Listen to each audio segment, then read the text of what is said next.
আসসালামু আলাইকুম ভাই, কেমন আছেন আপনারা সবাই যারা আমাকে অনলাইনে দেখতেছেন বা শুনতেছেন?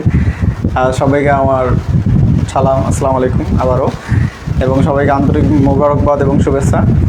আজকে আমরা চলে আসছি আপনাদের সামনে আপনাদের সকলের পছন্দের প্রতিষ্ঠান চাকরির পাঠশালায় আপকামিং যে সার্কুলারগুলো আছে বা পরীক্ষাগুলো আছে খাদ্য অধিদপ্তর থেকে শুরু করে অন্যান্য যে পরীক্ষাগুলো, এর পারপাসে আমরা ম্যাথের গুরুত্বপূর্ণ প্রশ্ন পর্যালোচনা বিষয়টাকে আমি এভাবেও আবার সাজায় রাখছি যে টপিকস অনুযায়ী, ঠিক আছে?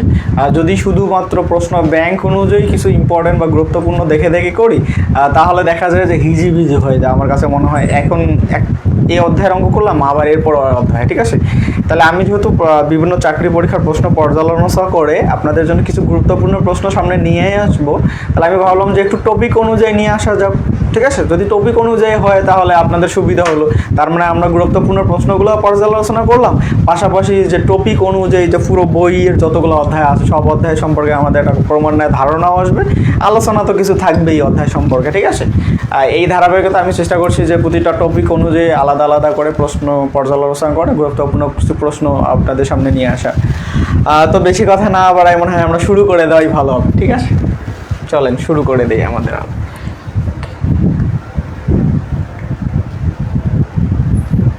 যেহেতু আমাদের একদম ইনিশিয়ালি আমাদের যে অধ্যায়টা শুরু হয় পাটিগণিতের, আমাদের সংখ্যা, ঠিক আছে?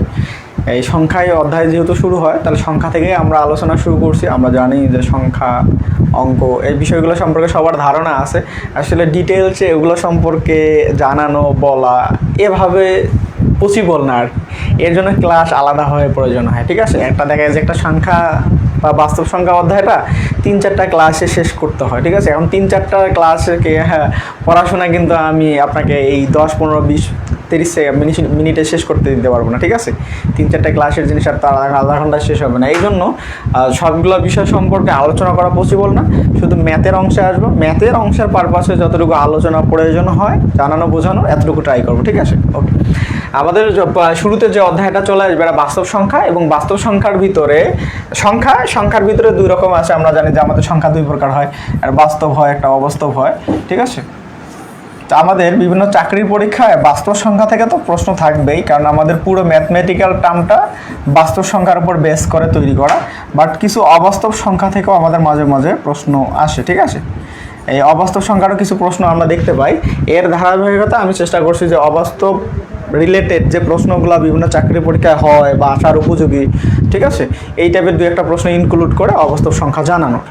যেহেতু আমরা অবাস্তব সংখ্যার অঙ্ক করব, তার আগে আমার মনে হয় আমরা অবাস্তব সংখ্যা সম্পর্কে একটু ধারণা নিলেই বেটার, তাই তো? তাহলে আমরা অবাস্তব সংখ্যা সম্পর্কে একটু জানতে চাচ্ছি যে অবাস্তব সংখ্যা বিষয়টা কি, বা কেমনে আমি কোনো একটা সংখ্যাকে দেখেই বুঝতে পারবো যে এটা আসলে বাস্তব নাকি এটা অবাস্তব, ঠিক আছে? বা অবাস্তব বা বাস্তব চেনার উপায় কি, এরকম একটা আমরা উপায় খুঁজবো। উপায়টা হলো, এই উপায়টা হিসাবে আমরা একটা অস্ত্র ব্যবহার করব। অস্ত্রটা হলো বর্গ। অস্ত্রটা কি ভাই? বর্গ। তার মানে আমার সামনে যে কোনো সংখ্যাই নিয়ে আসা হোক, আমরা ওই সংখ্যাটাকে কি করব? বর্গ করব। বর্গ করে কি করব? বর্গ করার পরে যে রেজাল্টটা আসবে, ওই রেজাল্টটা যদি পজিটিভ হয়, ধনাত্মক হয়, তাহলে আমি ওটাকে বাস্তব সংখ্যা বলবো। বর্গ করার পরে যে রেজাল্ট আসবে, এটা যদি কোনোভাবে নেগেটিভ হয়ে যায়, তাহলে আমরা কি বলবো? ওটাকে অবাস্তব সংখ্যা। সিম্পলি চান, তার মানে যে কোনো সংখ্যা আমি আপনার সামনে নিয়ে আসলাম, ঠিক আছে? বলেন √2 বাস্তব নাকি অবাস্তব সংখ্যা? তাহলে আপনি কি করবেন? √2কে জাস্ট একটা বর্গ করে দিবেন। √2কে কি করবেন? একটা বর্গ। তাহলে এটাকে বর্গ করলে আমরা স্কোয়ার আর রুট কাটে শুধু 2 পাচ্ছি। তাহলে যে রেজাল্টটা বা যে মানটা পাইলাম, যে রেজাল্ট বা ফলাফল আসলো, এই ফলাফলটা পজিটিভ, তার মানে এটা বাস্তব সংখ্যা। এটা কোন সংখ্যা? এই √2টা বাস্তব সংখ্যা, ঠিক আছে? আবার সেম ভাবে যদি আমি আপনাকে বলি যে √(-2) এইটা বাস্তব না অবাস্তব, তাহলে আপনি কি করবেন? ওই সংখ্যাটাকে আগে বর্গ করবেন। তো বর্গ করার পরে স্কয়ার রুট কাটা যাওয়ার পরে রেজাল্ট কি আসবে? রেজাল্ট আসবে -2।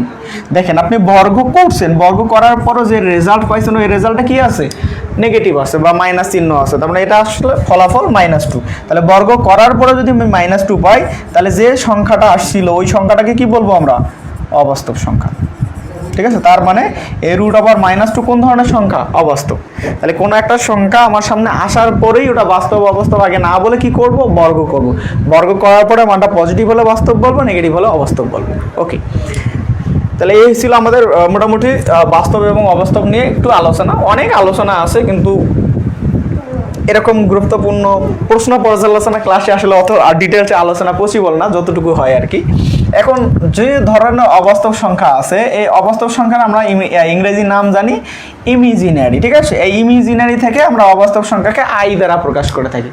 অবাস্তব সংখ্যাকে কী দ্বারা প্রকাশ করি? আই দ্বারা, ঠিক আছে। তার মানে যে কোনো সংখ্যা আমার সামনে যদি আসে, ওটা যদি আই হয় তাহলে ওটাকে কি বলবো? মানে অবাস্তব সংখ্যা। যেমন আপনার সামনে 3i আসছে, ঠিক আছে, বা i+3 আসছে, এরকম যে কোনো সংখ্যা আসবে এটা কি? অবাস্তব। কেন? কারণ অবাস্তব এমন একটা সংখ্যা যে সংখ্যার সাথে বাস্তব যে কোনো সংখ্যা যোগ বিয়োগ গুণ ভাগ যাই করেন না কেন, এটা অবাস্তবই হয়, ঠিক আছে। অবাস্তবের সাথে বাস্তব সংখ্যা যোগ বিয়োগ গুণ ভাগ করলে কি থাকে? অবাস্তবই থাকে। তার মানে এই যে 3i মানে কি 3 এর সাথে i গুণ করছি, কিন্তু এটা অবাস্তব। i এর সাথে 3 যোগ করছি, এটা অবাস্তব, এটা বাস্তব, মিলে মোটের উপর কি হয়ে গেছে? এটা অবাস্তব হয়ে গেছে, ঠিক আছে। ওকে, এখন এখান থেকে পরবর্তীতে আমরা একটা সূত্র পেয়ে যাই যে দুইটা অবাস্তব যদি পরস্পর গুণ হয়, মানে i এর সাথে i গুণ, আইও অবাস্তব আইও অবাস্তব, দুইটা একই জাতীয় অবাস্তব গুণ করলে যে রেজাল্ট আসে, আই আর আই গুণ করলে i², এই i² ইকুয়ালটা আমরা লিখতে পারি -1। এটা আমরা অবাস্তব সংখ্যার ক্ষেত্রে সূত্র হিসেবে কাউন্ট করে থাকি যে i² এর মান কত? -1। তাহলে আমরা যদি i² এর মান -1 পাই, তাহলে কোনো সময় যদি শুধু i এর প্রয়োজন হয়, তাহলে i ইকুয়াল টু কি লিখতে পারি? √(-1), ঠিক আছে। তাহলে i ইকুয়াল টু √(-1) অথবা √(-1) এর পরিবর্তে i² ইকুয়াল টু -1 অথবা -1 এর পরিবর্তে i² লেখা যাবে, ঠিক আছে। এটা আমাদের সূত্র হিসেবে কাউন্ট করবো আমরা। ওকে, তাহলে আমরা এখান থেকে একটা সূত্র পেয়ে গেলাম i² এর মান -1।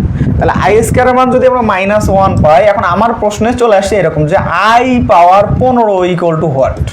মনে করেন এরকম কোনো একটা প্রশ্নের সম্মুখীন হল, i⁻15 মান কত? তাহলে আমার অস্ত্র হিসেবে আমার জানা, আমার কাছে সূত্র অস্ত্রের মতো, ঠিক আছে। আমরা যত বেশি সূত্র আয়ত্তে রাখবো, তত আমাদের অস্ত্রের ভান্ডার সমৃদ্ধ হবে। আর আমার কথা আর কি, অন্যভাবে নিয়েন না, ঠিক আছে। যে আমার তত্ত্ব ভান্ডার যত সমৃদ্ধ হবে সূত্রের মাধ্যমে, তত এটার যদি আমি প্র্যাকটিসে রাখি, আমার প্রশ্নের অ্যান্সার করতে সুবিধা হবে। তাহলে i⁻15, এখন আমরা i এর ক্ষেত্রে একটাই সূত্র জানি যে i² এর মান -1। তাহলে আমি এটাকে কি করব? এটাকে ভাঙবো কি দ্বারা? ওই যে যেটা জানি আমরা ওইটা দ্বারা, তাহলে i² দ্বারাই ভাঙবো। কিন্তু আমার এখানে আছে 15, আমি মাত্র স্কোয়ার দিছি, তাহলে বাকিগুলো আমার লাগবে। তাহলে এর উপরে আমি কোনো একটা যদি পাওয়ার দিই, কত পাওয়ার দিব? 7। তাহলে 7 দুগুণে কত হবে? 14। আমরা জানি কোনো কিছুর উপরে পাওয়ারের উপর যদি আবার পাওয়ার দেই, তাহলে পাওয়ারে কি হয়? গুণ হয়। তাহলে i² এর উপর যদি আবার পাওয়ার 7 দেই, তাহলে 2 আর 7 গুণ করে কত হয়? 14। তাহলে আমার এখানে আছে 15, তাহলে আমি আরও একটা আলাদাভাবে i দিলাম। তাহলে এখানে 14টা আর এখানে কি 15টা। আমরা সূচকে নিয়ে অনুযায়ী এখানে যদি 14 থাকে আর এখানে একটা i থাকে, তাহলে এর পাওয়ার 1। তাহলে আমরা জানি বেস সেম হলে পাওয়ার যোগ হবে, তাহলে 14 আর 15 হবে, ঠিক আছে। তাহলে এখানে 14টা, এখানে একটা 15টা। এখন এই i² এর মান কত জানি? -1। এর উপরে আমরা কি দিলাম? পাওয়ার 7, এর সাথে গুণন কি থাকলো? i। এখন এই মাইনাসের উপরে পাওয়ারটা যদি বিজোড় হয়, তাহলে ওখানে মাইনাসই থাকবে। আর 1-এর তো ওপর পাওয়ার যাই থাকুক, 1-এর কিছু যায় আসে না। তাহলে -1-এর উপর পাওয়ার 7 হলো -1, এর সাথে গুণ কি? i। তাহলে সর্বশেষ রেজাল্ট কি? 1 আর i গুণ করলে -i, ঠিক আছে। তাহলে এই যে i⁻15 সমান আমরা কি পাবো? -i পাবো, ঠিক আছে। এখন এই যে একটা সিস্টেম, এই সিস্টেমে আমরা এখানকে যে এই প্রশ্নটা মোটামুটি ভালো ইম্পর্টেন্ট, BCSও মেবি আসছিল এবং আরও কয়েকটা পরীক্ষা আসার কথা আর কি, ঠিক আছে। সেই হিসাবে আমি সিলেক্ট করছি প্রশ্নটা। এটা আমরা সলিউশন যদি করি, আমার মনে হয় আপনার আলোচনা থেকে কিছুটা ধারণা চলে আসছে যে আমরা অঙ্কটা কীভাবে করবো, ঠিক আছে, তাই না? এখন আমরা অঙ্কের সলিউশনে যদি যাই, প্রশ্নে কি বলছে? i⁻49। ইনভার্স সম্পর্কে মোটামুটি আমাদের সকলের জানা থাকার কথা বা জানি যে কোনো কিছু ইনভার্স মানে কি? এটা 1-এর নিচে ভাগ অবস্থায় আসে। যদি a⁻2 আছে, তার মানে আপনি 1-এর নিচে a² ভাগ ছিল, এটা উল্টে গিয়ে a⁻2 আছে, ঠিক আছে। তাহলে এই ইনভার্স যদি হয় 49, আমি চাইলে এটাকে এভাবে লিখতে পারবো না? 1 ভাগ i এর পাওয়ার কত? 1 ভাগ i এর পাওয়ার আমার 49। ওকে, এই যে i এর পাওয়ার 49 এভাবে লিখতে পারবো যে i⁻49, এটা আমাদের প্রশ্ন। তাহলে আমরা এটাকে লিখতে পারবো 1 ভাগ i পাওয়ার 49, ঠিক আছে। তাহলে উপরে যা আছে তাই থাক, আমরা নিচের এই কাজ নিচেটাই করি, ঠিক আছে? আমরা নিচে কাজ করব, সেটা হলো উপরে 1 1-এ থাকলো, এখন আই পাওয়ার 49। একটু আগে যেভাবে আমি আই পাওয়ার 15 আপনাকে ভেঙে দেখাইলাম, সেমভাবে আমরা আই স্কোয়ার দিয়ে তার উপর এমন কিছু পাওয়ার দিব যাতে আমার 49 হয় বা 49-এর কাছাকাছি যায়। তাহলে আমরা ডিরেক্টলি তো 49 মিলাইতে পারবো না, এটা যদি বিজোড় সংখ্যা, তাহলে 2-এর সাথে গুণ করে 49 হবে না, কিন্তু আমি 48 পর্যন্ত যাইতে পারবো এর সাথে যদি আমি 24 গুণ দিই। 24 দুগুণে 48, তাহলে এর সাথে আলাদাভাবে আরেকটা আই গুণ দিলাম, তাহলে মোটার উপর কী হয়ে গেল আমার 49, তাহলে 1/i পাওয়ার 49। তাহলে পরের লাইনে আমার কি আসবে, উপরে 1ই থাকলো, এই আই স্কোয়ারের মানে আমরা -1 নিব, তাহলে -1-এর উপর পাওয়ার কি 24, এর সাথে গুণ একটা কি থাকলো আই। পরের লাইনে যদি আমি এখানে আসি, একটু খেয়াল করবে লাইনগুলো আবার এলোমেলো যাতে না হয়, তাহলে এই -1-এর উপর এবার পাওয়ার কত 24, তাহলে মাইনাসের উপর পাওয়ার যদি জোর হয় মাইনাসটা প্লাস হয়, আর 1-এর উপর পাওয়ার 24 মানে ওটা 1ই, তাহলে 1 গুণন কি থাকলো আই, তাহলে এটার মান কি থাকলো 1/, শুধু আই, ঠিক আছে? কারণ আই আর 1 গুণ করলে শুধু আই হবে। এটা আমার এক প্রকার রেজাল্ট, ঠিক আছে? এখন যেহেতু এই প্রশ্নটা এমসিকিউ, এই প্রশ্নটা কি এমসিকিউ, তার মানে এমসিকিউ এর প্রশ্ন আমাকে অপশন মিলাইতে হবে অবশ্যই, কারণ আমি যেহেতু বৃত্ত ভরাট করব, তাহলে বৃত্ত ভরাট করার জন্য আমাকে কি করতে হবে, অপশন মিলাইতে হবে, ঠিক আছে? তাহলে আমরা যদি অপশন না মিলাইতে পারি তাহলে তো হয় নাই, তার মানে আমার এই এনটা তো এখানে অপশনে নাই, তার মানে এটা আরও কিছু কাজ বাকি আছে। এখন এটা যখন করতে যাব, সর্বোচ্চ আমরা এখান থেকে কি করতে পারি, আইটা যেহেতু ভাগ, এটাকে আমরা এভাবে লিখতে পারতাম যে আই ইনভার্স 1, কিন্তু অপশনে সেটাও নাই, তার মানে আমরা আই ইনভার্স 1 লিখবো না। তাহলে অপশনটা যদি আমি মিলাইতে যাই, এখন দেখতেছি আই এর তো কোনো কাজ নাই, ডিরেক্টলি আই, তখন আমি কি করলাম, উপরে নিচে উভয় পক্ষ কি উপরে নিচে কি করলাম, আই গুণ দিলাম, উপরে একটা আই গুণ, নিচেও একটা আই গুণ। যদি আই গুণ দেই তাহলে উপরে আই থাকলো আর নিচে গুণ করার পর কি হলো ভাই, আই স্কোয়ার হয়ে গেল। আই গুণ করলে কি আই স্কোয়ার, আর আই স্কোয়ার মান কত -1। এখন এই নিচের 1-এর যে ভ্যালু নাই আপনি আমি সবাই জানি, উপরে আই আছে, শুধু মাইনাসটা গিয়ে কাজে লাগলো, তাহলে -i, ঠিক আছে? তাহলে এটাই হবে আমাদের অ্যান্সার, এই যে -i, ঠিক আছে?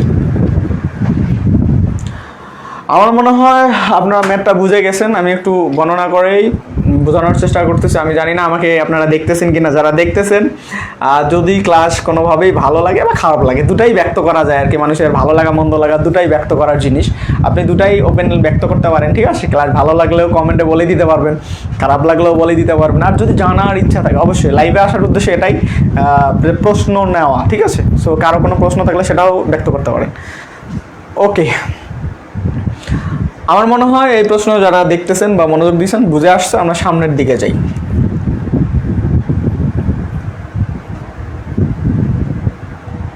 পরের প্রশ্নটাও আমি অবাস্তব রিলেটেড রাখছি, ঠিক আছে? এবং এই প্রশ্নটা বিশেষ সহ অনেক পরীক্ষা আসছিল, মানে অবাস্তবের ভিতরে যেগুলো ইম্পর্টেন্ট মনে হয়েছে এরকমই প্রশ্ন আমি ইনক্লুড করছি।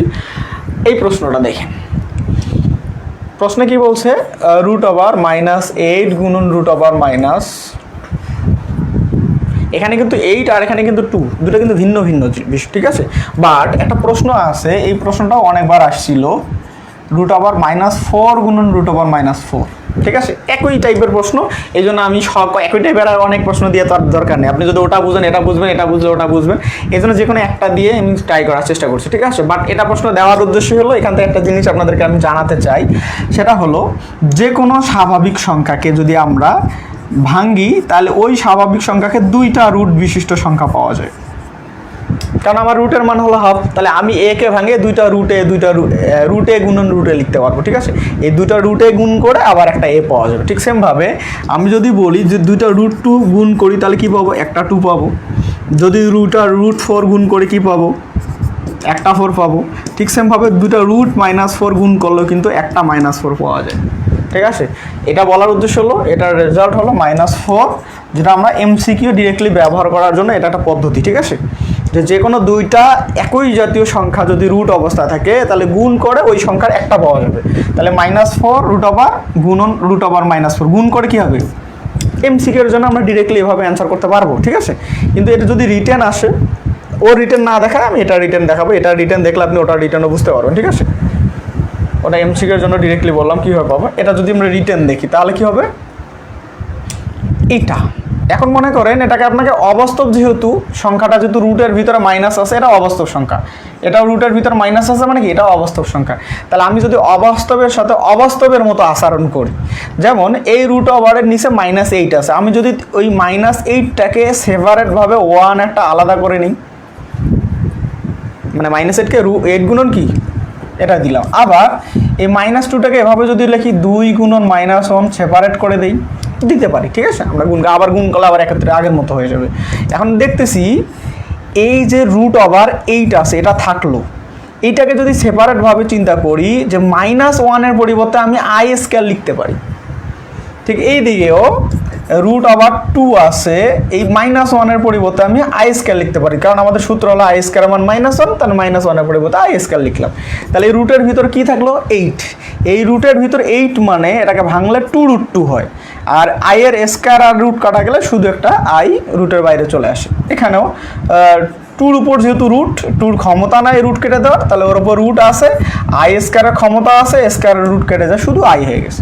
এখন আমি যদি এটা আবার গুণ করে দিই, এখানে 2√2, এখানে √2, এই √2 আর এই √2 গুণ করে একটা 2 হবে, ওই 2 আর এই 2 মিলে কি হবে 4, আর আই গুণ করে কি হয়ে যাবে আই স্কয়ার। আবার আমরা জানি আই স্কয়ার মান কত -1, তাহলে পুরোর উপর গুণ করলে কি হবে -4, ঠিক আছে। এই ছিল প্রশ্ন, এটা রিটার্ন হোক বা এটা রিটার্ন হোক, এই টাইপের যত অবাস্তব সংখ্যার প্রশ্ন হবে আমাদের যদি রিটার্ন করে বুঝতে চাই তাহলে এভাবে বুঝবো, আর এমসিকিউর জন্য তো শর্টকাটে করতে পারবি। আমার মনে হয় আপনাদের বুঝে আসছে। যারা লাইভে দেখছেন আবারও বলতেছি, যদি কোনো কিছু জানার ইচ্ছা থাকে আমাকে বলতে পারবেন, সমস্যা নেই। আমার জানার ভিতরে যদি হয় আমি ইনশাল্লাহ অ্যান্সার দিব, ঠিক আছে। এই সব জানি বিষয়টা তো এরকম না, জানার মধ্যে থাকলে অ্যান্সার দেওয়ার চেষ্টা করবো। ওকে, ঠিক আছে ভাই। হ্যাঁ, তাহলে এটাও আমাদের বুঝে আসছে, আমরা পরবর্তী প্রশ্নে চলে যাই।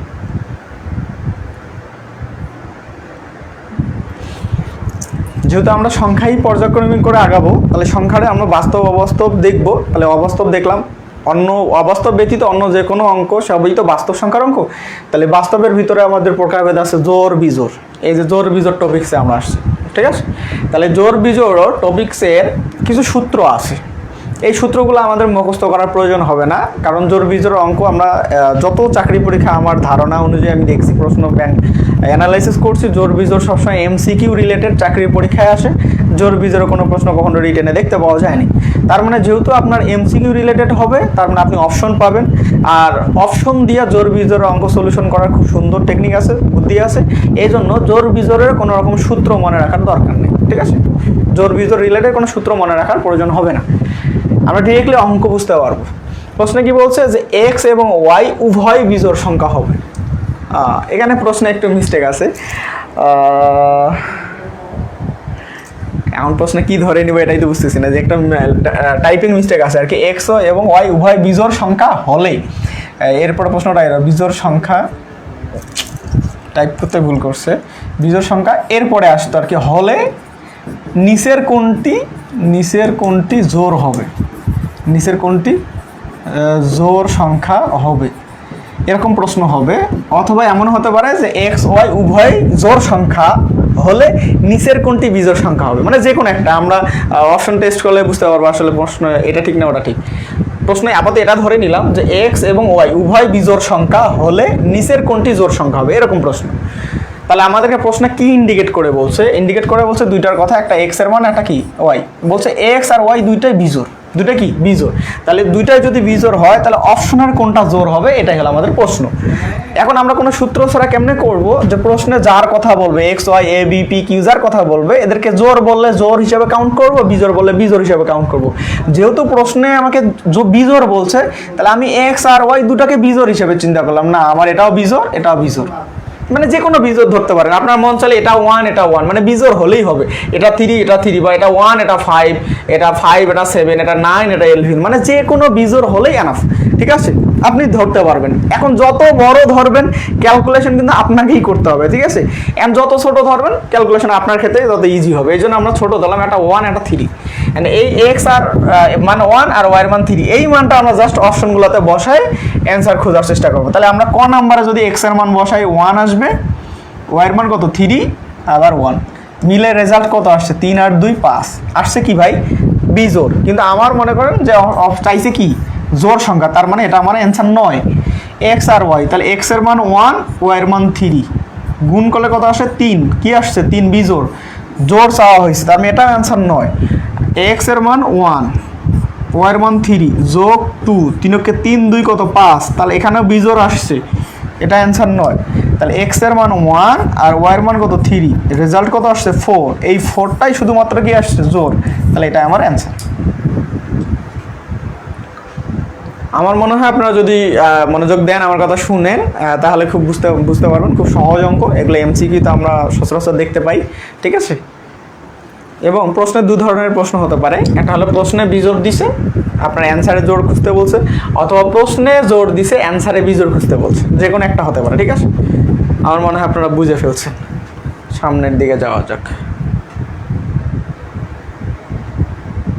ও আরও একটা জোর বিজোরের, আপনারা যারা দেখতেছেন হ্যাঁ লাইভে, এর আগের প্রশ্নে মনে হয় ফাতেমা খাতুন নামে এক আফুল কমেন্ট করছে, এই প্রশ্নে আপনারা কমেন্টস করতে পারেন, ঠিক আছে। যেহেতু আমরা অলরেডি পাইলাম, এই প্রশ্নটা ইনক্লুড করার আরেকটা কারণ আছে, সেটা হলো আমরা এর আগে শুধু জোর আর বিজোর এই কথাটাগুলোকে মেনশন করে প্রশ্ন করছি, কিন্তু অযুগ্ন আর যুগ্ন এই কথাটাকে দেখিনি। যুগ্ন মানে জোর আর অযুগ্ন মানে কি বিজোর, জানেন সবাই, তারপরে আমি ইনক্লুড করছি এই জন্য যদি কারো অজানা থাকে যে জোর বলতে যুগ্ন বা বিজোর বলতে অযুগ্ন হয়, আর পরীক্ষার হলে জোর বিজোর লেখা না থেকে শুধু যুগ্ন আর অযুগ্ন দিল, কিন্তু আমি বুঝলাম না যুগ্ন অযুগ্ন বলতে কি বোঝায়, তখন ঝামেলাটা কিন্তু তৈরি হবে। এই জন্য আমি এই প্রশ্নটা ইনক্লুড করার চেষ্টা করছি। প্রশ্নে কি বলছে, পি একটি যুগ্ন বা জোর সংখ্যা। পি একটি কি যুগ্ন বা জোর সংখ্যা, তার মানে পি জোর। কিউ একটি অযুগ্ন বা বিজোড় সংখ্যা হবে। এখানেও সেম কাজ করছে, এখানে এরকম হবে প্রশ্নটা, টাইপিং এখানে বলে পি এবং কিউ হবে।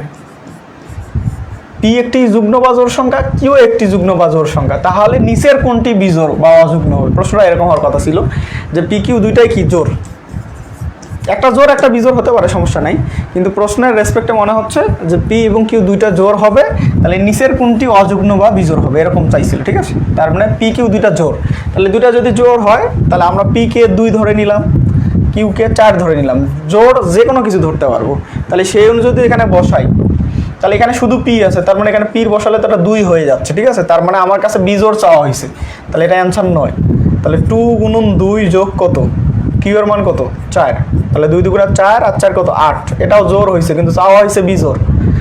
এখানে যদি আসি 2 গুণন 4 গুণ করলে কত হবে, 4 দুগুণা 8, এটাও চলে আসছে কি জোর, এটাও বাদ। তাহলে এখানে যদি আসি 2 ইন্টু 2 যোগ 4, তাহলে 6 দুগুণা 12, প্রশ্নই হয় না, অপশনে হয় না। তার মানে এখানে হয়তো বা কিছু একটা ছিল, এরকম ছিল হয়তো পি প্লাস কিউ প্লাস 1 হওয়ার কথা ছিল অপশনে, ঠিক আছে। যারা লাইভে দেখতেছেন ভাই, একটু প্রশ্ন টাইপিংয়ে মিস্টেক হয়ে গেছিলো, এরকম অপশন হতে পারে, না হলে তো সবগুলোই জোর আসতেছে, অ্যান্সার তো কোনোটাই হবে না, ঠিক আছে। তাহলে এখন এরকম যদি পি প্লাস কিউ প্লাস 1 হয়, তার মানে পির মান হলো 2, কিউ এর মান 4 প্লাস 1 মিলে 4 আর কত 7 আসবে, তাহলে এইটাই কি হবে বিজোড় হবে, তখন এটাই অ্যান্সার হবে, ঠিক আছে।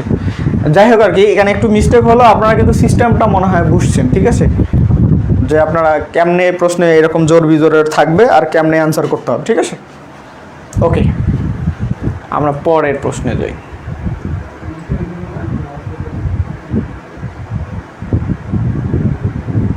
এবার আমার বাস্তব সংখ্যার আর একটা পার্টে চলে আসছি, সেটা হলো মূলদ অমূলদ সংখ্যা, ঠিক আছে। মূলদ সংখ্যা আর অমূলদ সংখ্যা, ঠিক আছে। ওকে, মূলদ অমূলদ, যদি আমরা সংখ্যারই প্রকারভেদ, একটা সংখ্যার প্রকারভেদের ভিতরে কি মূলদ এবং অমূলদ, ঠিক আছে। অ্যান্ড মূলদ এবং অমূলদ যদি আসি, মূলদ এবং অমূলদের বিষয়টা খুব ইজি, আমরা অনেক আগে থেকে জেনে আসি, এসএসসি লেভেল পর্যন্ত এরকম পড়ছিলাম যে কোনো একটা সংখ্যাকে যদি পি বা কিউ আকারে লেখা যায় তাহলে সেটাকে আমরা মূলদ বলি, মানে এরকম অনুপাত আকারে যদি লিখতে পারি, ভগ্নাংশ আকারে, উপরে লব থাকবে নিচে হর থাকবে, এভাবে লিখতে পারলেই সেটাকে কি বলতাম মূলদ সংখ্যা। এবং শর্ত কি ছিল, এখানে যে কিউটা আছে এই কিউটা কোনোভাবেই 0 হতে পারবে না, এই কিউ এর মানটা কোনোভাবেই কি হতে পারবে না 0 হতে পারবে না। যদি 0 হয় তাহলে পি ভাগ 0 মানে কি অসংজ্ঞায়িত হয়ে যাবে, ঠিক আছে। এই জন্য এটা 0 হতে পারবে না, এরকম শর্ত পড়ে আসছে। বাট এটা ব্যতীত আরও কিছু মূলদ অমূলের শর্ত আছে, তার ভিতরে আমি যদি সংক্ষেপে আপনাদেরকে বলার চেষ্টা করি, সেটা হলো অমূলদ হওয়ার যদি কন্ডিশন বুঝতে পারি তাহলে মূলদটা চিনতে পারবো। মানে আমাদের দুইটা ক্রাইটেরিয়া আছে, একটা মূলদ চেনা, একটা অমূলদ চেনা। যদি আমি অমূলদ চিনতে পারি তাহলে যেটা অমূলদের ক্যাটাগরিতে পড়বে না সেটাই মূলদ, বা যদি মূলদ চিনে রাখতে পারি তাহলে যেটা মূলদ হবে ওটা মূলদ, মূলদ যেটা হচ্ছে না ওটা অমূলদ, ঠিক আছে।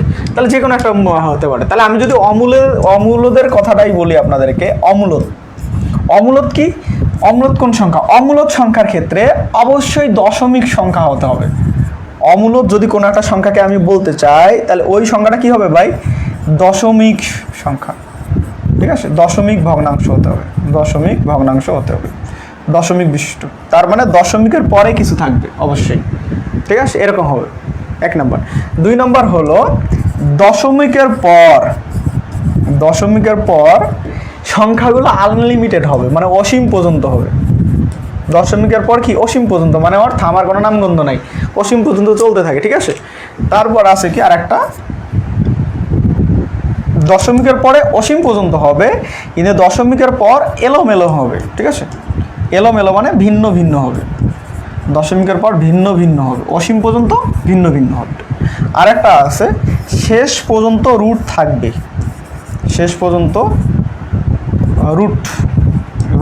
এই রুট থাকবেই, সেটা হলো অমূলদ, ঠিক আছে।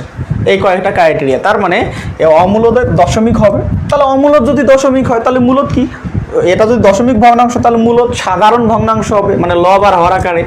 এই অমূলদ যদি দশমিকের পর অসীম পর্যন্ত হয় তাহলে মূলদ দশমিকের পর সসীম হবে, সসীম মানে কি লিমিট থাকবে, যে দশমিকের পর 5টা 10টা 20টা 50টা 100টা মানের পরেও যদি থেমে যায় সেটা মূলদ, আর না থেমে যদি অসীম পর্যন্ত চলে তাহলে অমূলদ। আবার দশমিকের পর এটা ভিন্ন ভিন্ন হবে, কিন্তু মূলদের ক্ষেত্রে কি হতে পারে, দশমিকের পর অসীম পর্যন্ত হোক কিন্তু যদি একই মান হয়, যেমন 0.2222 এভাবে চলতেছে, এটা অসীম পর্যন্ত চলছে, তারপর এটা মূলদ। কেন? কারণ এই সংখ্যাটা একই রকম আসলে তখন আমি এর উপর একটা পৌনঃপুনিক দিতে পারি, এটাকে কি বলে, পৌনঃপুনিক। তাহলে এরকম যদি পৌনঃপুনিক দেই তাহলে পৌনঃপুনিক বিশিষ্ট পৃথিবীর যে কোনো সংখ্যাটা মূলদ অবশ্যই। পৌনঃপুনিক বিশিষ্ট কোনো সংখ্যা কখনো কি হয় না, অমূলদ হয়, এটা মূলদ। তাহলে পৌনঃপুনিক যদি মূলদ হয় তার মানে দশমিকের পরে অবশ্যই সংখ্যাগুলো কি হতে হবে, ভিন্ন ভিন্ন হতে হবে, তাহলে অমূলদ হবে। যদি একই রকম হয়, একই রকম হলে পৌনঃপুনিক চলে আসবে, তখন সেটাকে মূলদ বলবো। এই জন্য অমূলদের পর কি দশমিকের পর ভিন্ন ভিন্ন সংখ্যা হবে, আর এর শেষ পর্যন্ত রুট থাকবে। আর এ যদি শেষ পর্যন্ত রুট থাকে মূলদ, তাহলে মূলদ কী হবে, শেষ পর্যন্ত রুট থাকবে না, যার রুট থাকবে না সেই মূলদ, ঠিক আছে। এখন এই উপরের যে কন্ডিশনগুলো আছে, এই কন্ডিশনগুলো দিয়ে আমি ম্যাথ চাকরি পরীক্ষা পাবো না, সত্য কথা যেটা, কারণ এগুলো চোখে দেখেই বলে দেওয়া যায়। আমার একটা অপশনে আছে, অপশনে দেখলাম যে দশমিক দিয়ে শুরু হয়েছে, দশমিকের পর সংখ্যাটা যদি মনে করেন 2 3 4 5 এভাবে দিতে দিতে অসীম পর্যন্ত দিছে, তাহলে দশমিকের পরে সংখ্যাগুলো ভিন্ন ভিন্ন হয়, অসীম পর্যন্ত গেছে, তাহলে এটা অমূলদ। আবার দশমিকের পর যদি ভিন্ন ভিন্ন হয়ে অসীম পর্যন্ত না যায়, এভাবে থেমে যায়, তাহলে মূলদ। আবার যদি অসীম পর্যন্ত যায় এভাবে একই রকম হয়, তারপরেও মূলদ। এই জন্য ওই টাইপের প্রশ্ন আমরা কখনো পরীক্ষা হলে দেখতে পাই না, কিন্তু এই রুট দিয়ে যে কন্ডিশনটা, এটা দিয়ে আমরা পরীক্ষা হলে প্রশ্ন পেয়ে থাকি, ঠিক আছে, রুট দিয়ে। শেষ পর্যন্ত অমূলদে রুট থাকবে আর মূলদে রুট থাকবে না। ওকে, তাহলে আমরা দেখি প্রশ্নটা সলিউশন করে কি হয়। এক ভাই অলরেডি কমেন্ট করে ফেলছে, নিচের কোনটি মূলদ সংখ্যা, তাহলে মূলদ সংখ্যায় কি থাকবে না ভাই, শেষ পর্যন্ত রুট থাকবে না, আর যদি রুট থাকে তাহলে সেটা অমূলদ। আমরা শেষ থেকে আসি, এটা কি আছে, ঘ নাম্বার, উপরে আছে √8 আর নিচে আছে √7। 8-এর এককভাবে ক্ষমতা নাই সম্পূর্ণ রুট তুলে দেওয়ার, 8-এর উপর রুট দিলে আমরা এর পর্যন্ত পাইতে পারি 2√2 সর্বোচ্চ ভেঙে নিলে। 27-এর উপর রুট দিয়ে আমরা কি পাইতে পারি, 27কে ডিরেক্টলি ভাঙানো যায় না, কিন্তু আমি 3 লং 27 করে 3√3 লিখতে পারি, ঠিক আছে। তাহলে এই ভাঙানোর পরে যাই করি না কেন, এখানে √2 থাকবে, এখানে √3 থাকবে, এদের রুট তো আমি কোনোভাবে তুলে দিতে পারবো না। তার মানে এটা যেহেতু রুট থেকেই যাচ্ছে শেষ পর্যন্ত, তাহলে এটা কোন সংখ্যা, অমূলদ সংখ্যা। এর উপরে আছে 27 আর 48, √27 আর কত, √48। এই 27কে আমরা ভাঙবো, কারণ 27 ডিরেক্টলি রুট তুলে দিতে পারে না, কিন্তু একে ভাঙানোর সময় চেষ্টা করব আমাদের যেগুলো পূর্ণবর্গ সংখ্যা আছে, যেগুলো রুট তুলে দিতে পারে, এগুলো দিয়ে ভাঙানো যায় কিনা। 27কে কি করতে পারবো, ওই যে 3 লং 27 9 গুণন 3, আর 48-এর ক্ষেত্রে কি করতে পারি, 3 16 48, ঠিক আছে। তাহলে এই যে 9-এর ওপর রুট মানে কি হবে 3√3, আর 16-এর ওপর রুট মানে কি 4√3, তাহলে এর √3 কাটা, তাহলে টোটাল এখান থেকে পাবো কি, উপরে 3 আর নিচে কত 4। তাহলে লাস্ট পর্যন্ত বলেন এখন রুট আছে কি না, এখন কিন্তু রুট নাই, যেহেতু রুট নাই শেষ পর্যন্ত, তাহলে এটাই মূলদ সংখ্যা। এটা কি সংখ্যা, মূলদ সংখ্যা। তাহলে এই যে 48কে ভাঙালে আপনি সর্বোচ্চ 4√3 পাবেন, তার মানে এখানে আপনার শেষ পর্যন্ত রুট থাকবেই, তার মানে এটা অমূলদ সংখ্যা। 27কে যদি আপনি ভাঙান তাহলে পাবেন 3√3, তার মানে এখনও রুট আছে, তার মানে এটাও অমূলদ সংখ্যা। আমার মনে হয় বুঝছেন হয়তো, বা না বুঝলে শুধু যেটা মূলদ হয়েছে ওইটাই আর একবার বলি। উপরে কি আছে 27 আর নিচে কি আছে 48, আমি 27কে ভাঙায় কি পাইছি 3√3, আর 48কে ভাঙায় কি পাইছে 4√3, এই √3 কাটা গেছে, তাহলে বাকি কি আছে 3/4। এখন বলেন রুট আছে কি না, যেহেতু রুট নাই তার মানে এটা মূলদ সংখ্যা, আর যদি রুট থাকতো তাহলে অমূলদ হতো। ওকে, পরের প্রশ্নে আসি। আবার একটা দিছি, এবার অমূলদ, ঠিক আছে, এটাও মূলদ নির্ণয় করতে বলছি। তাহলে মূলদ অমূলদ নির্ণয়ের সিস্টেম বা ক্রাইটেরিয়া আপনারা বুঝে গেছেন। এখন এটার অ্যান্সার বলেন দেখি ভাই, যারা দেখতেছেন আমাকে, যে এটার অ্যান্সার কী হবে, মূলদ হবে নাকি মানে মূলদ নির্ণয় করতে বলছে, কোনটা মূলদ হবে, উদ্দেশ্য কি, মূলদ হোক সেটার অবশ্যই কি রুট ঘনমূল এগুলো কোনোটাই থাকবে না, তাহলে ওটাকে মূলদ বলবো। আর যতক্ষণ রুট ঘনমূল এগুলো থাকে তাহলে সেটা কি অমূলদ। যেমন এখানে 2 আছে, 2 কোনোভাবেই ক্ষমতা নেই এককভাবে রুট তুলে দেওয়ার, মানে বাইরে থেকে কিছু করা যাবে না, আবার বাইরে থেকে বর্গ করা যাবে না, ঘনও করা যাবে, কিছু করা যাবে না, যা আছে ওই অবস্থায় রুট তুলে দিতে হবে, তাহলে 2 ক্ষমতা নাই, এই জন্য 2 অমূলদ সংখ্যা, ঠিক আছে। তারপরে এখানে আছে ঘনমূল 8, তাহলে ঘনমূল 8 মানে শুধু 2 হয়, কিন্তু ঘনমূল 8 মানে কি 2, কারণ আমরা 2 এর উপর কিউব দিলে 8 পাই, ঠিক সেমভাবে 8 এর উপরে ঘনমূল দিলে 2 পাই, তাহলে এই যে 8 এর উপর ঘনমূল মানে কি আসবে রুট 2 আসবে। এখন বলেন 2 এর উপরে কি কোনো রুট বা ঘনমূল আছে, নাই, তাহলে এখান থেকে যদি আমি 2 পাইছি তাহলে 2তে কোনো ঘনমূল বা বর্গমূল নাই, তাহলে এটাই আমার কি মূলদ সংখ্যা। তাহলে 9 এর উপরে কিন্তু রুট থাকলে 9 রুটটা তুলে দিয়ে 3 হইতে পারতো, কিন্তু 9 এর উপরে যখন আপনি ঘনমূল দিবেন তখন আর সে ঘনমূল তুলে দিতে পারবে না, তাহলে এটা শেষ পর্যন্ত ঘনমূল থাকবে, তাহলে এটা অমূলদ। এই 8 এর উপরে রুট দিয়ে আপনি কিন্তু রুট তুলে দিতে পারবেন না, বাট এইটার উপর ঘনমূল হলে 2 আসতো, কিন্তু এইটার উপর কী দেওয়া আছে রুট, এই রুটের ক্ষেত্রে অবশ্য 2 লিখতে হয় না, লিখে ফেলছে তারপর, তাহলে √8 যেহেতু রুট সম্পূর্ণভাবে তুলে দিতে পারতেছে না, তার মানে এটাও কি অমূলদ। ওকে, আমার মনে হয় আপনারা বুঝতেছেন। হ্যাঁ, পরের প্রশ্ন যাই। আচ্ছা, এটা আপনাদের অমূলদ সংখ্যা, এটা আপনাদের ছেড়ে দিলাম, আপনারা এমনিই বুঝতে পারবেন যে অমূলদ মানে শেষ পর্যন্ত রুট থাকবে, এইটা শেষ পর্যন্ত রুট থাকবে, ঠিক আছে। অমূলদ মানে কি শেষ পর্যন্ত রুট থাকবে, এই 2 শেষ পর্যন্ত রুট থাকবে, তাই এটা অমূলদ, ঠিক আছে। আবার এখানে ঘনমূল শেষ পর্যন্ত থাকবে, এটা অমূলদ। এই 25 এর উপর ঘনমূল শেষ পর্যন্ত ঘনমূল থাকবে, এটা অমূলদ। তার মানে আমাদের অ্যান্সার কি সবগুলো, ঠিক আছে ভাই, বুঝছেন মনে হয়, ঠিক আছে। এটাও অমূলদ, এটাও অমূলদ, এটাও অমূলদ, তার মানে আমাদের অ্যান্সার কি হবে, আবার সবগুলো বৃত্ত ভরাট করা যাবে না, বৃত্ত ভরাট করবে কি এই অপশনটা সবগুলো, ঠিক আছে। ওকে,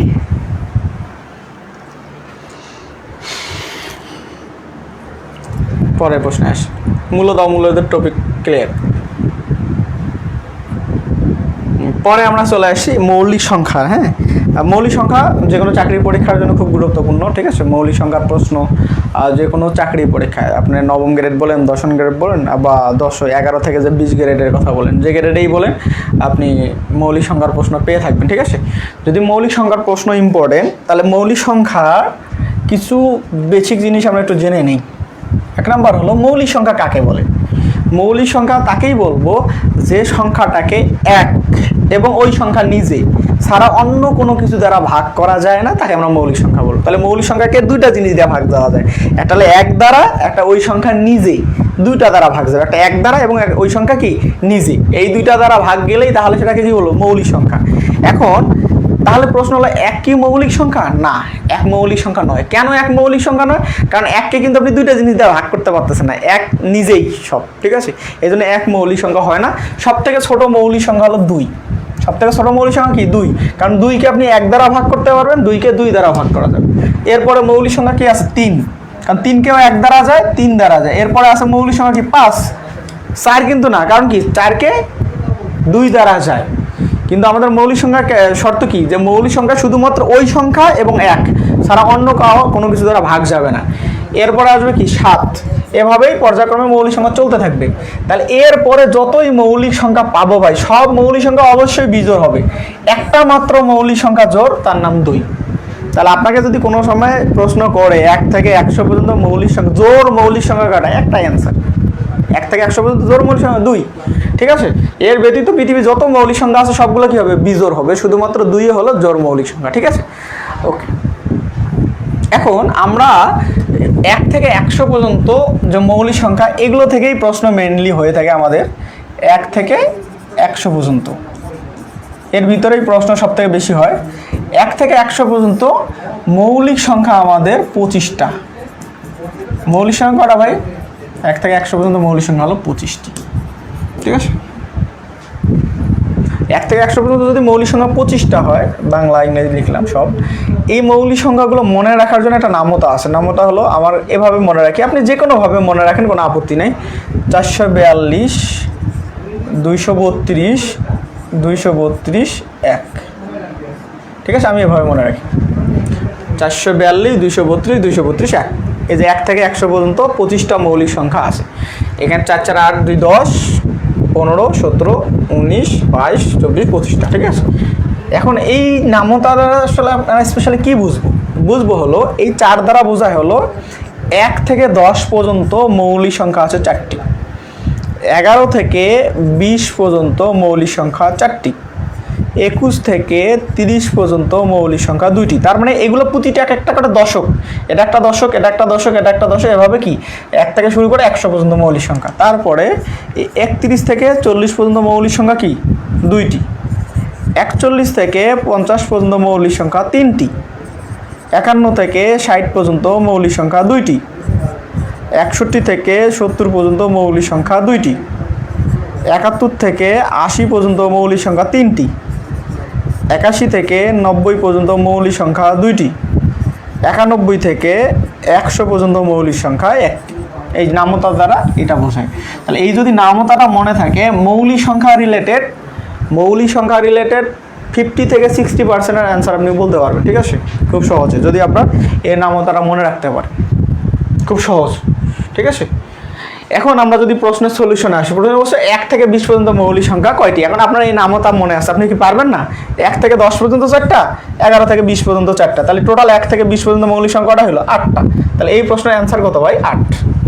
শেষ। যারা দেখতেছেন কিছু বলেন, ভালো মন্দ মিলে।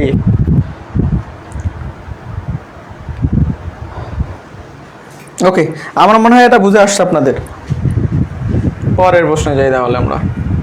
নামতাটাও তো মনে আসছে নাকি? তাহলে এখানে 1 থেকে 20 পর্যন্ত মৌলিক সংখ্যা 8টা। পরে মৌলিক সংখ্যা 3 ধরনের প্রশ্ন হয়। ঠিক আছে, ক্লাসে ডিটেলস বোঝানো হয়, বলা হয় কিভাবে হয় না হয়। ঠিক আছে, মৌলিক সংখ্যা টপিক টাইপ অনুযায়ী আমি ক্লাসে অঙ্ক করানোর চেষ্টা করি। টাইপ অনুযায়ী যদি কই, মৌলিক সংখ্যা আমি 3 টাইপের অঙ্ক, মানে 3 পার্টে অঙ্ক করাই। ঠিক আছে, মানে 3 টাইপে যদি আওতাভুক্ত করি, তার মানে এক টাইপের 2-3টা অঙ্ক করলে ওই টাইপের যে কোনো অঙ্ক, যে কোনো চাকরির পরীক্ষা আপনি পারবেন। ঠিক আছে, আমি একটু ট্রাই করছি, ওটা একটা টাইপের ছিল যেটা নামতা দিয়েই সলিউশন করা যাবে। ওই নামতাটা দিয়ে, এটা হলো একটা কি অপশন সিস্টেম আর কি। আপনাকে জিজ্ঞেস করছে নিচের কোনটি মৌলিক সংখ্যা, অথবা জিজ্ঞেস করবে নিচের কোনটি মৌলিক সংখ্যা নয়, এরকম। তাহলে এই টাইপের যত প্রশ্নের সলিউশন আছে, এটা 100 পর্যন্ত হতে পারে, 100-র বাহিরেও হতে পারে। অনেকের যে চিন্তা ধারণা সেটা হলো, আমি যদি 1 থেকে 100 পর্যন্ত মৌলিক সংখ্যাগুলো মুখস্থ করি, বা 1 থেকে 200 পর্যন্ত মৌলিক সংখ্যাগুলো মুখস্থ করি, তাহলে তো কোনটা মৌলিক সংখ্যা বা কোনটা মৌলিক সংখ্যা নয় সহজে বলতে পারবো। হ্যাঁ, আপনি করতে পারেন, আপনার যদি ওরকম মুখস্থ বিদ্যার ক্ষমতা থাকে, আপনি যদি মনে করতে পারেন যে না, আপনি 1 থেকে 100 পর্যন্ত কোনটা কোনটা মৌলিক সংখ্যা বা কোনটা কোনটা নয়, এটা আপনি মনে রাখতে পারবেন, তাহলে আমি ভাই আপনার ওর বিষয়ে আমার কোনো কথা নেই, আপনি ওটাই করবেন। কিন্তু যদি মনে না থাকে, এভাবে নির্ণয় করার না মনে করতে পারেন, তাহলে আমরা একটা সিস্টেমে মৌলিক সংখ্যা নির্ণয় করতে পারবো। যে আমরা যে মৌলিক সংখ্যাগুলো নির্ণয় করি, এর সিরিজটা বাইর করার জন্য আমাদের একটা ফর্মুলা আছে। ফর্মুলাটা হলো 6n ± 1। এখানে n দ্বারা কি বোঝায়? n দ্বারা এই যে 1 2 3 4 এভাবে ধারাবাহিক যে সংখ্যাগুলো আছে এটা বোঝায়। তার মানে আমি যদি n এর মান 1 বসাই, তাহলে মৌলিক সংখ্যা পাবো। n এর মান কি বসাইছি? 1। ঠিক আছে, তাহলে n এর মান 1 ± 1। তাহলে 6 কে 6 মাইনাস করলে কি পাবো? 5। 6 কে 6 যোগ করলে কি পাবো? 7। তাহলে এই সূত্রের সাহায্যে এই সূত্রের 2টা লিমিটেশন আছে। একটা লিমিটেশন হলো এর সামনে যে মৌলিক সংখ্যা আছে 2 3, এই 2টা মৌলিক সংখ্যা দিতে পারে না, শুরুই হয় 5 থেকে, এরপরে সকল মৌলিক সংখ্যা দিতে পারবে। আর এর মৌলিক সংখ্যা দিতে গিয়ে মাঝে মাঝে যৌগিক সংখ্যাও দিয়ে ফেলে। ঠিক আছে, অমৌলিকও কিছু দিয়ে ফেলে, এটা আমাকে চিনতে হবে। এটা হলো কিছু সীমাবদ্ধতা। এরপর যদি আমি n এর জায়গায় 2 বসাইতাম, তাহলে 6 2 12, 12 থেকে 1 কমে গেলে কি হবে? 11। 12 থেকে 1 যোগ করলে হবে কি? 13। এখানে যদি 3 বসাইতাম 3 6 18, 1 কমে গেলে 17, 1 বাড়লে 19, এখানে যদি আমি 4 বসাইতাম, ঠিক আছে, এভাবে পর্যায়ক্রমে বসাইতে থাকবো, মৌলিক সংখ্যা পাইতে থাকবো। মানে ওই মৌলিক সংখ্যাগুলো পাইতে পাইতে আমি কি বললাম, কিছু অমৌলিক বা যৌগিকও চলে আসবে। ওই যৌগিকগুলো আবার আইডেন্টিফাই করার কিছু ক্ষমতা থাকতে হবে। সেটা হলো এরকম করে যে সংখ্যাগুলো আসবে, মনে করেন এখানে যদি আমি 4 বসাইতাম, ঠিক আছে, মনে করেন এখানে আমি 4 বসাইতাম, সূত্র ছিল 6n, 6 এর সাথে আমি 4 বসাইলাম +-1, ঠিক আছে। তাহলে 424, 1 কমে গেলে কি হইতো 23, 424, 1 বাড়লে কি হইতো 25। এই 25 কিন্তু মৌলিক সংখ্যা নয়, কারণ 25 5 দ্বারা ভাগ যায়। এখন আমি এটা কিভাবে বুঝবো? 25 সহজ, তাই আমি চোখে দেখেই বুঝলাম, ঠিক আছে। এখন এটা বোঝার জন্য আমরা 3, 5, 7, 11 এই 4টার হেল্প নিব, ঠিক আছে। এই 11টা আমরা কম ব্যবহার করব। 11 এইটা এই 3, 5, 7 আমরা 2 স্থানীয় অঙ্কের ক্ষেত্রে ব্যবহার করব, ঠিক আছে। 2টা স্থানাঙ্ক যাদের আছে, 2 স্থানীয় অঙ্ক, 2 স্থানীয় সংখ্যার ক্ষেত্রে, ঠিক আছে। আর এইটা হলো 2 এর বেশির ক্ষেত্রে, এই জন্য আমি ওটা পরে দেখাই। আমরা এই পর্যন্ত থাকলাম 3, 5, 7। এই 3টা দ্বারা যাদেরকে ভাগ করতে পারবো তারা কোনোভাবেই কি হবে না, মৌলিক হবে না। এই 3টা দ্বারা যদি ভাগ না যায় তাহলে মৌলিক সংখ্যা। তাহলে কি করব? প্রথমে এই সূত্রের সাহায্যে মৌলিক সংখ্যাগুলো নিয়ে আসবো, নিয়ে আসার পরে 3, 5, 7 দ্বারা কি করব? ভাগ করব। যদি এগুলো দ্বারা ভাগ যায় তাহলে সেটা মৌলিক নয়। যেমন এই যে 25 5 দ্বারা ভাগ যাইতো, এই জন্য এটা মৌলিক নয়। ভাগ না গেলে সেটা মৌলিক সংখ্যা, ঠিক আছে। ওকে, এখন এই সিস্টেমে যখন আসবো, অনেকের প্রশ্ন হতে পারে, ভাই 3, 5, 7 দ্বারা ভাগ করব, কষ্ট হয়ে যাবে না? 3, 5, 7 দ্বারা ভাগ করার কিছু সহজ উপায় আছে। তার ভিতরে যদি আমি প্রথমে 5-এর কথা বলি, কোনো সংখ্যাকে আমি কখন 5 দ্বারা ভাগ করতে পারবো? যদি 5 দ্বারা আপনি ভাগ করতে চান তাহলে ওই সংখ্যার শেষে অবশ্যই 0 অথবা 5 থাকতে হবে। কোনো একটা সংখ্যার শেষে যদি আপনি 0 অথবা 5 পান তাহলে শুধুমাত্র সেটা আপনি 5 দ্বারা ভাগ করতে পারবেন। তার মানে আপনি যে কোনো অঙ্কে এরকম অপশন থাকবে, জিজ্ঞেস করবে যে কোনটা মৌলিক বা মৌলিক নয়, তাহলে আপনি 3 দ্বারা ভাগ করবেন, 5 দ্বারা ভাগ করবেন, 7 দ্বারা ভাগ করবেন, ঠিক আছে। 3 দ্বারা ভাগ করার ক্ষেত্রে কি করবেন ওটা পরে আসতেছি, 5 দ্বারা ভাগের ক্ষেত্রে আগে বলছি। তাহলে 5 দ্বারা ভাগের ক্ষেত্রে দেখবেন কি, যে সংখ্যাগুলো দেওয়া আছে শেষে 0 অথবা 5 আছে কিনা। যদি 0 অথবা 5 থাকে তাহলে 5 দ্বারা ভাগ যাবে, সেটা মৌলিক হবে না। মনে করেন এখানে একটা আমি অপশন ক্রিয়েট করছি, ক্রিয়েট করে বললাম 95 95, এটা মৌলিক কিনা। তাহলে 95 শেষে কি আছে 5 আছে, তার মানে এটা 5 দ্বারা ভাগ যাবে, এটা মৌলিক হবে না। সিম্পল হিসেব, ঠিক আছে। তাহলে 5-এর ক্ষেত্রে আপনি চোখে দেখেই বুঝতে পারবেন এটা 5 দ্বারা ভাগ যাবে কিনা। তার মানে এই 4টা কেউ 5 দ্বারা ভাগ যায় না, তাহলে 5-এর হিসাব বাদ। এবার আমরা আসবো 3-এর হিসাব, ঠিক আছে। 3-এর হিসাবে যখন আসবো, 3 দ্বারা কোনো একটা সংখ্যাকে ভাগ করার জন্য, 3 দ্বারা কোনো একটা সংখ্যাকে ভাগ করার জন্য উপায় হলো যে আপনার যে অপশনগুলো আছে, এখানে যে সংখ্যাগুলো আছে, সংখ্যাটা 2 স্থানীয় হতে পারে, 3 স্থানীয়, 2 অঙ্ক বিশিষ্ট, 3 অঙ্ক বিশিষ্ট, যাই হোক।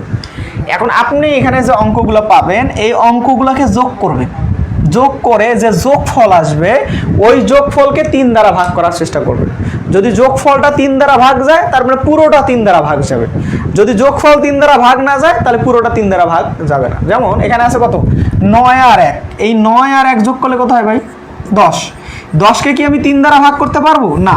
যদি 10কে 3 দ্বারা ভাগ করতে পারবো না, তার মানে আমি 3 দ্বারা 91কেও ভাগ করতে পারবো না, সোজা কথা। এখানে কি আছে 8 আর যোগ 7, তাহলে 8 7 কত হয়? 15। 15কে কিন্তু আমি 3 দ্বারা ভাগ করতে পারবো। যেহেতু 15কে 3 দ্বারা ভাগ যায়, তার মানে আমি 87কেও 3 দ্বারা ভাগ করতে পারবো। আর 3 দ্বারা ভাগ গেলে সেটা মৌলিক হবে না। এই 3, 5, 7 এগুলো দ্বারা যারা ভাগ যাবে তারা মৌলিক নয়, ঠিক আছে। তাহলে 3 দ্বারা 87 ভাগ যাবে, যেন কি নয়, 87 মৌলিক নয়। কিভাবে সহজে বুঝলাম? যে এখানে যে অঙ্ক 2টা আছে ওই অঙ্ক দুটো যোগ করবো, যোগ করে যে রেজাল্ট আসবে ওই রেজাল্টকে যদি আমি 3 দ্বারা ভাগ করতে পারি তাহলে আমি 87কেও 3 দ্বারা ভাগ করতে পারবো। তাহলে 8 আর 7 যোগ করে 15 আসছিল, 15 যেহেতু 3 দ্বারা ভাগ যায়, 15 3 দ্বারা ভাগ যায়, ঠিক আছে। সেই হিসাবে কি 87ও 3 দ্বারা ভাগ যাবে, আর 3 দ্বারা ভাগ যাওয়ার কারণে এটা মৌলিক সংখ্যা নয়। পরে যেটা আছে 63, এখানে কি কি আছে 6 আর 3, তাহলে 6 আর 3 যোগ করলে কি হবে 9। 9ও কিন্তু 3 দ্বারা ভাগ যায়, যেহেতু 9 3 দ্বারা ভাগ যায় তার মানে 63ও 3 দ্বারা ভাগ যাবে, আর ভাগ গেলে ওটা মৌলিক সংখ্যা নয়। এখানে কি আছে 59, তাহলে 59 5 আর 9 যোগ করলে কত হয় 14। 14 কিন্তু আর 3 দ্বারা ভাগ যায় না, যেহেতু 14 3 দ্বারা ভাগ যায় না, তার মানে 59ও 3 দ্বারা ভাগ যাবে না। তার মানে ওই 5-এর ক্ষেত্রে তো এখানে আসে নাই, 3-এর জায়গা থেকে এই দুইটা মৌলিক নয়। 3-এর জায়গা থেকে 3 রায় দিল 91 আর 59 দুইটাই মৌলিক সংখ্যা হতে পারে। 3-এর পক্ষ থেকে, কারণ আমি এই 3টা দ্বারাই চেক করতে হবে। এখন কার কাছে আসবো? 7 দ্বারা চেক করবো। কি দ্বারা চেক করবো? 7 দ্বারা। এখন আপনি যদি 7-এর ঘরের নামতা মনে রাখতে পারেন, খুব ভালো কথা, 7-এর ঘরের নামতার মুখস্থ করলেও হবে। অথবা আরেকটা সিস্টেম আছে, সেটা কি, কোনো একটা সংখ্যাকে যদি আমি 7 দ্বারা ভাগ করতে যাই, মনে করেন 91, 7 দ্বারা ভাগ করার জন্য শেষে যে অঙ্কটা আছে এই অঙ্কটাকে আমরা কি করব? ক্রস করে মানে বাদ দিব। ওই অঙ্কটাকে বাদ দিয়ে ওই অঙ্কের ডাবল সামনের অঙ্ক থেকে বাদ দিই, মানে সামনের অঙ্ক থেকে কি করব? বিয়োগ করে দিব। তাহলে আমার শেষে কি ছিল? 1কে আমি বাদ দিয়ে দিছি। তাহলে 1-এর ডাবল কত? 2। এই 2 আমি 9 থেকে কি করলাম? বিয়োগ। তাহলে 9 থেকে বিয়োগ করলে কত হবে? 7। এই বিয়োগ করার পরে যে বিয়োগ ফলটা আসবে, এই বিয়োগ ফলটা যদি 7 দ্বারা ভাগ যায়, তার মানে পুরো সংখ্যাটাই 7 দ্বারা ভাগ যাবে। যেহেতু আমি বিয়োগ করা করবো কত হয়েছে? 7 পাইছি, 7কে তো 7 দ্বারা ভাগ যাবে, তার মানে 91কেও 7 দ্বারা ভাগ যাবে। আর যেহেতু 91 7 দ্বারা ভাগ যাচ্ছে, তার মানে 91 মৌলিক সংখ্যা নয়। তাহলে অ্যান্সার কোনটা? 59। কারণ এই দেখেন 59 কিন্তু 7 দ্বারা ভাগ যায় না, 59 3ও যায় না 7 দ্বারাও। কারণ 59কে যদি আমি 7 দ্বারা ভাগ চেক করতে চাই, তাহলে এই 9কে বাদ দিতে হবে। 9 বাদ দিয়ে 9-এর ডাবল সামনে থেকে কি করতে হবে? বিয়োগ করতে হবে। তাহলে আমি 18 থেকে যদি 5 বিয়োগ করি কত পাবো? -13। মাইনাস আর প্লাস যাই হোক, কোনো সমস্যা নেই। এটা কি 7 দ্বারা ভাগ যাবে? না, এটা 7 দ্বারা ভাগ যাবে না। যেহেতু 7 দ্বারা ভাগ যাবে না, তার মানে 59 মৌলিক সংখ্যা। একটু মনে হয় কষ্ট হয়ে গেল, হ্যাঁ? যদি আপনি এটা আয়ত্তে রাখতে পারেন, এই টাইপের যত প্রশ্ন আপনি ইজিতে মনে রাখতে পারবেন। যে কোনো সংখ্যা আপনার সামনে দিয়ে যদি জিজ্ঞেস করে এটা মৌলিক কি না, এটা যদি দুই অঙ্ক বিশিষ্ট হয়, তাহলে আপনি 3, 5, 7 দ্বারা চেক করবেন। 5 দ্বারা কিভাবে সহজে চেক করবেন? দেখবেন যে অঙ্ক যে সংখ্যাগুলো দেওয়া আছে শেষে 5 অথবা 0 আছে কিনা। যদি 5 অথবা 0 থাকে তাহলেই শুধুমাত্র 5 দ্বারা ভাগ যায়। আর যারা 5 দ্বারা ভাগ যাবে তারা মৌলিক নয়।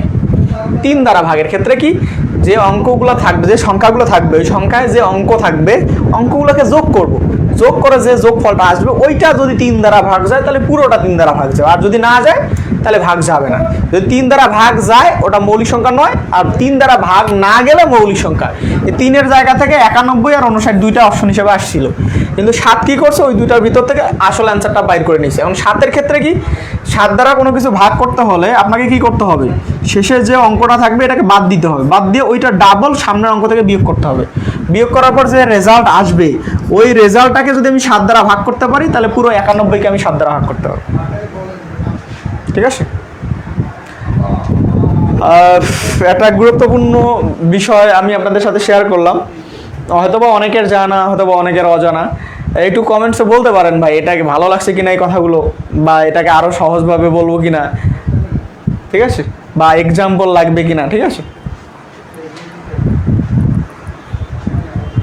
বলতে পারেন যারা দেখতেছেন। ওকে, রেসপন্স নাই। কমেন্টস করতে দেরি হচ্ছে নাকি আপনারা আসলে কমেন্টস করতেছেন না? আসলে বুঝতে পারতেছি না, আমার সামনে কমেন্টস আসতেছে না। তাহলে আমি স্কিপ করি। হ্যাঁ, আপনারা এটা বুঝে গেছেন, আমরা সামনে যাইতে পারি। ওকে, তাহলে আমাদের অ্যান্সার ছিল 59। এই যে এখানে আরেকটা টাইপের অঙ্ক হলো যে আপনাকে ইন্ডিকেট করে বলে দিবে, একটা লিমিট দিয়ে দিবে যে এত থেকে এত এর মধ্যে ছোট অথবা বড় যে কোনো ধরনের মৌলিক সংখ্যা বলতে পারে, ক্ষুদ্রতম মৌলিক সংখ্যার পার্থক্য বা বৃহত্তম মৌলিক সংখ্যার পার্থক্য, অথবা ছোটও নিতে বলতে পারে, বড়ও নিতে বলতে পারে, নেওয়ার পরে ওই দুইটার যোগফল বলতে পারে, অথবা ওই দুইটার বিয়োগফলও বলতে পারে। ঠিক আছে, ঠিক সেমভাবে এরকম একটা প্রশ্ন এখানে দেওয়া আছে। প্রশ্নে বলা আছে যে 60 থেকে 80 এর মধ্যবর্তী বৃহত্তম ও ক্ষুদ্রতম মৌলিক সংখ্যার অন্তর। এক ভাই জিজ্ঞেস করছে রেলের রেজাল্ট কবে দিবে? ভাই প্রশ্ন করেন ম্যাথ নিয়ে, আপাতত রেলের কথা বাদ দেন, ম্যাথ নিয়ে প্রশ্ন করেন। বলছে 60 থেকে 80 এর মধ্যবর্তী বৃহত্তম ক্ষুদ্রতম মৌলিক সংখ্যার অন্তর। অন্তর মানে কি ভাই? বিয়োগ, তাই না? অন্তর মানে কি? বিয়োগ। তার মানে 60 থেকে 80 এর মধ্যবর্তী যে ক্ষুদ্রতম এবং বৃহত্তম দুইটা মৌলিক সংখ্যা পাবো, ওইটার অন্তর মানে বিয়োগ করতে বলছে। তার মানে আমাকে দুইটা মৌলিক সংখ্যা বাইর করতে হবে 60 থেকে 80 এর মধ্যে। 60 থেকে 80 এর মধ্যে, আচ্ছা 60 থেকে 80 এর মধ্যে ক্ষুদ্রতম এবং বৃহত্তম মৌলিক সংখ্যা বলতে কি বোঝায়? 60 যেহেতু ছোট আর 80 বড়, তার মানে 60-এর পরেই যেটা মৌলিক সংখ্যা পাবো এটা ক্ষুদ্রতম, আর 80-র কাছাকাছি গিয়ে যেটা মৌলিক সংখ্যা পাবো এটা হলো বৃহত্তম। কারণ আমার তো লিমিট বেঁধে দিয়েছে যে 60 থেকে 80-এর মধ্যে নিতে হবে। তাহলে 60 থেকে 80-এর মধ্যে যদি আমি ছোট এবং বড় মৌলিক সংখ্যা খুঁজতে চাই, তাহলে 60-এর পরেই যেটা পাবো এটা আমার সব থেকে ছোট, এই পারপাসে আমার কি ক্ষুদ্রতম, আর 80-র কাছে গিয়ে যেটা মৌলিক সংখ্যা পাবো এটা আমার বৃহত্তম বা বড়। আমার মনে হয় বুঝছেন আপনারা। 60-এর পরে আর 80-র কি সামনে। এখন এই 60-এর পরে মৌলিক সংখ্যা কি কি আর 80-র পরে মৌলিক সংখ্যা কি কি, তাহলে এই মৌলিক সংখ্যা বাইর করার জন্য আমাদের কি এটা এই যে সূত্র আছে 6n + - 1। তাহলে আমি 60-এর বড় আর 80-র ছোট মৌলিক সংখ্যা এই সূত্র দিয়ে বাইর করব। তাহলে যেহেতু আমার 60 থেকে বড় লাগবে 80 থেকে ছোট লাগবে, তাহলে n এর মান আমি কত বসাবো? আমি এমন কিছু বসাবো যাতে আমি ডিরেক্টলি 60-এর কাছে যাই বা 60-এর বেশি হয়, কারণ আমার তো কম দরকার নেই। তাহলে n এর মান আমি কত বসাবো? 10। তাহলে n এর মান যদি আমি 10 বসাই তাহলে কি হলো 6 × 10 = 60। 60 থেকে 1 কমে গেলে কত? 59। আর 60 থেকে 1 বাড়লে হবে 61। আমার তো 59 লাগবে না ভাই, কারণ 60-এর বড় লাগবে, ঠিক আছে? তাহলে আমি 61 পাইলাম। তাহলে এই 61টা আমার কি ক্ষুদ্রতম মৌলিক সংখ্যা, 60 থেকে 80-এর মধ্যবর্তী। এখন আমি এমন কিছু নিব 6n + - 1, এখানে n এর মানে এমন কিছু বসাবো যাতে 80-র কাছে যায়। তাহলে আমি যদি 11 বসাইতাম 66, 12 বসালে 72, 13 বসালে আমরা কত যাইতাম? 78-এ। তাহলে 13 বসাইলাম। তাহলে 6 13 কত হয়? 78। 78 থেকে 1 কমে গেলে হবে কত? 77। আর 78 থেকে 1 বেশি হলে কত হবে? 79। ঠিক আছে, আমি 80-র কাছাকাছি নিব। তাহলে আমার কোনটা প্রায়োরিটি পাবে? 79। যেহেতু এমনিতেও 77 কিন্তু মৌলিক সংখ্যা নয়, কারণ 77 7 দ্বারা ভাগ যায়। তাহলে 80-র কাছাকাছি গিয়ে মৌলিক সংখ্যা কি পাইলাম? 79। তাহলে এটাই আমার বৃহত্তম, এটা কি আমার বৃহত্তম। আর 60-এর পরে যে মৌলিক সংখ্যা পাইছি কি 61, এটা আমার ক্ষুদ্রতম। তাহলে আমি ক্ষুদ্রতম পাইলাম 61 আর বৃহত্তম মৌলিক সংখ্যা কত পাইলাম? 79। তাহলে এই দুইটার প্রশ্নে যোগফল বলুক আর অন্তর বলুক, এরা যোগফল বলছে তাহলে আমি যোগ করব, এরা যদি বিয়োগফল বলে তাহলে বিয়োগ করব, এরা অন্তর বলছে তার মানে আমাকে কি করতে হবে? বিয়োগ। তাহলে বৃহত্তম মৌলিক সংখ্যা 79 আর ক্ষুদ্রতম মৌলিক সংখ্যা 61। তাহলে এই দুইটার বিয়োগে আমার অ্যান্সার 18। ঠিক আছে, এটা এক বড় ভাই মনে হয় অ্যান্সার বলে দিছিল। হ্যাঁ, 18। ওকে, আমার মনে হয় বুঝছেন এটা। হ্যাঁ, এই টাইপের ম্যাথ বুঝছেন। ঠিক আছে,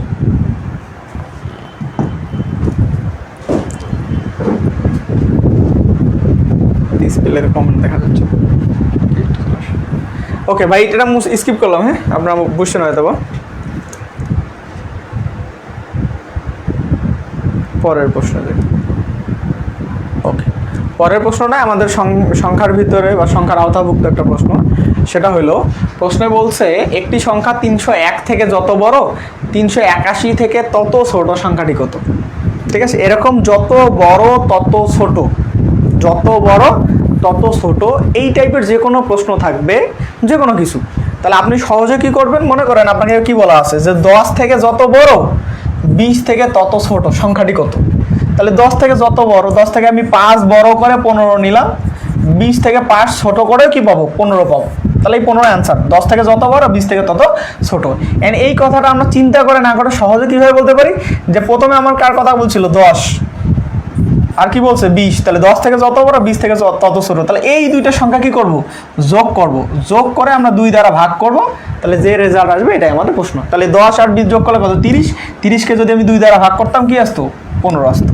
ঠিক আছে, তাহলে যত বড় তত ছোট, এই টাইপের যত প্রশ্ন আমাদের সামনে আসবে আমরা কি করব? প্রশ্নে যে দুইটা সংখ্যা দেওয়া আছে ওই দুইটা সংখ্যা যোগ করে 2 দ্বারা ভাগ করলেই আমার সংখ্যা চলে আসবে। খুব সহজ বিষয়। ঠিক আছে, তাহলে আমার নতুন সংখ্যাটা কি হবে? এই 301 যোগ 381 ভাগ 2। তাহলে 3 3 6, 682। 682 ভাগ 2 কত হয়? 341। ওকে, ভুইয়া ভাই বলছে, মাহফুজ আহমেদ ভুইয়া ভাই। হ্যাঁ, যে 341। ঠিক আছে ভাই, আপনারটা ঠিক আছে। ওকে, এটা অ্যান্সার।